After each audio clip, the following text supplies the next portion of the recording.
तरी तू मान्य केलं होतंस? मान्य केलं होतंस की नाही? कशासाठी? तुझ्यासाठी, या तिच्या आजी आजोबांसाठी.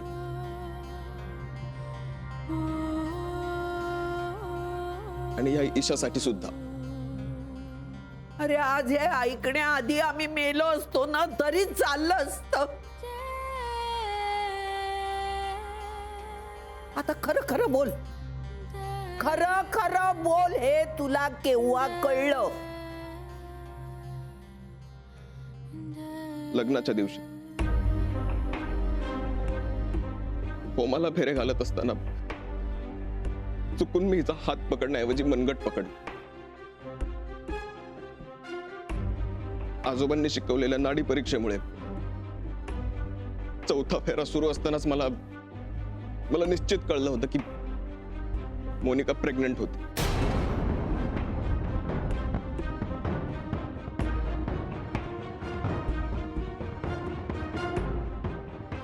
आजी प्लीज,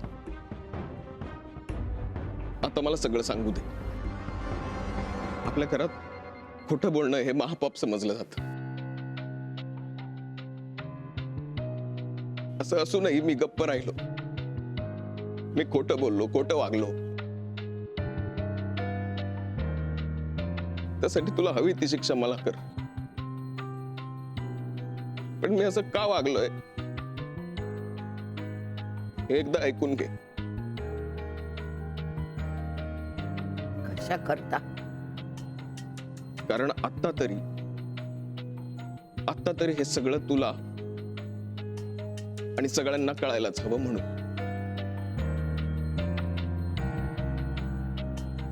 आणि मी जे काही वागलोय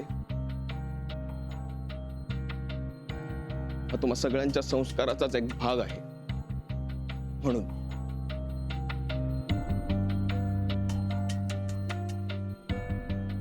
लग्न लागण्याच्या अगोदर मोनिकाचे आजोबा मला वधू पक्षाच्या खोलीत घेऊन गेले होते. तिथे तिच्या बाबांच्या फोटो समोर ते खूप इमोशनल झाले. तेव्हाच माझ्या लक्षात आलं होतं की हे खूप हळवे आहेत. मी जर तेव्हा मांडवात तमाशा केला असता तर त्या धक्क्यानेच ते गेले असते अशी मला भीती वाटली.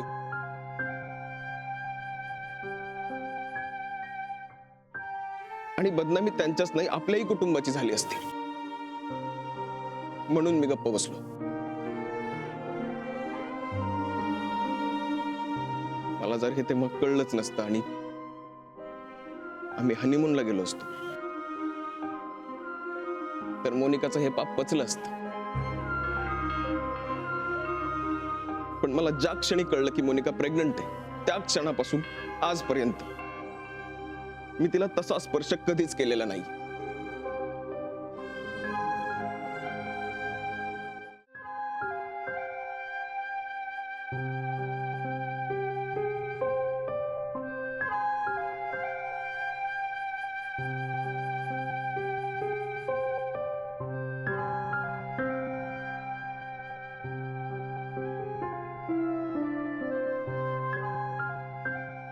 अरे इतकं प्रेम करतो आम्ही तुझ्यावर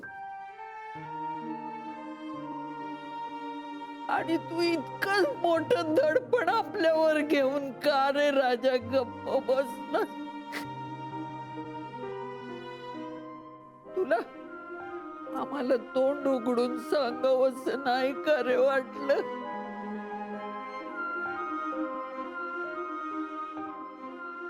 आई, मला सांगितलं होतं त्याने. मग तुला सुद्धा आम्हाला सांगावंसं नाही का ग वाटलं? हीच किंमत केली का रे तुम्ही दोघांनी आमची? आई खरंच क्षमा कर मला. पण मी तोंड उघडायचं नाही अशी विक्रांतने अट घातली होती मला.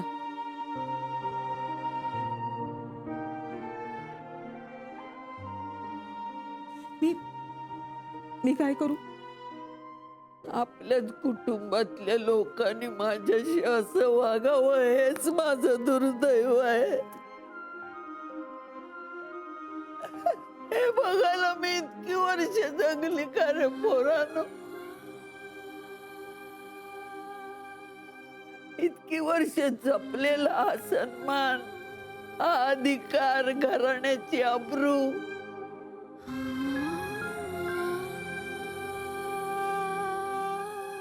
सगळं धुळीला मिळालं रे बाबांनो.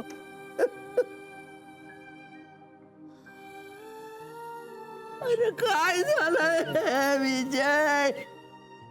शांत अरे असं का करतात ही पोर? मला कळत नाहीये बाबा. काय झालंय?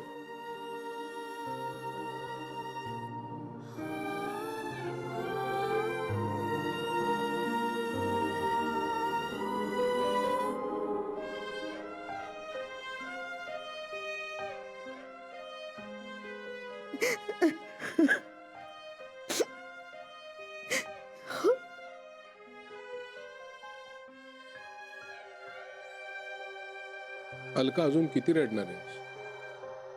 हं?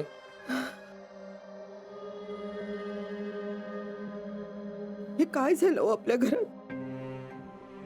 कुणाची दृष्ट लागली हो आपल्या घराला? हो सगळे किती आनंदात होते, उत्साहात होते. आई, नानू मामा, गीता, मुलं. विक्रांत आपल्याशी असं का वागला? आणि मोनिका आपल्याशी का वागली असं? अलका, मला या प्रश्नांची उत्तर माहिती असते ना तर मी नक्की दिली असती तुला. मला खरंच खूप वाईट वाटते. खूप. मी तुला एवढं सांगू शकतो की तू शांत राहा, रडू नकोस. पण तुम्ही सांगा ना, आपण विक्रांतवर संस्कार करण्यात काही कमी पडलो का? का सून म्हणून मोनिकाची आपली निवड चुकली? मला तर काहीच कळेनासं झालं. आपल्याला बसलेला धक्का इतका जबरदस्त आहे की त्यातून सावरण्याच्या ऐवजी आपण या सगळ्याचा विचार करायला लागलो तर आपल्याला वाटेल की सगळं चुकलंय आपलं. विक्रांतचं वागणं चुकलंय, सोनेच्या बाबतीतली आपली निवड चुकले, आपले अंदाज चुकलेत, आपण त्याच्यावर टाकलेला विश्वास चुकलाय, सगळं चुकलंय. सत्य इतक्या विचित्रपणे आपल्या समोर आलं ना की आपल्या घरातल्या प्रत्येकाची थोड्या बहुत फरकाने अवस्था तीच आहे. मी एवढं सांगतो की जास्त कशाचा विचार करू नकोस, तुला अजून वाईटच वाटेल, रडायलाच येईल. माझ्या डोळ्यासमोर सारखा ईशाचा चेहरा येतो. अहो, तिचं बारसं इतक्या थाटामाटात झालं आणि विक्रांत लगेच घटस्फोटाची भाषा करायला लागला. आता काय होणार तिचं?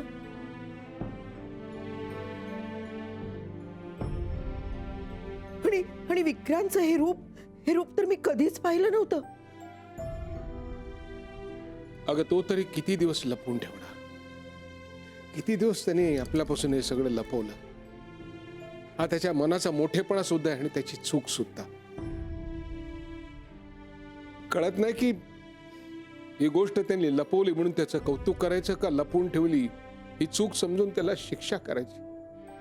मानसी, तू जाय, कारण तू जर घरात आलीस तर कोणीतरी पुन्हा तुझा अपमान करेल आणि मला ते नाही सांगणार. जाते मी. फक्त एकच ऐका, थोडं खाऊन घ्या. अशी कशी आहेस ग तू? काका, विक्रांत कसा आहे? घरी नाही येतो. मला माहिती आहे तो कुठे असेल.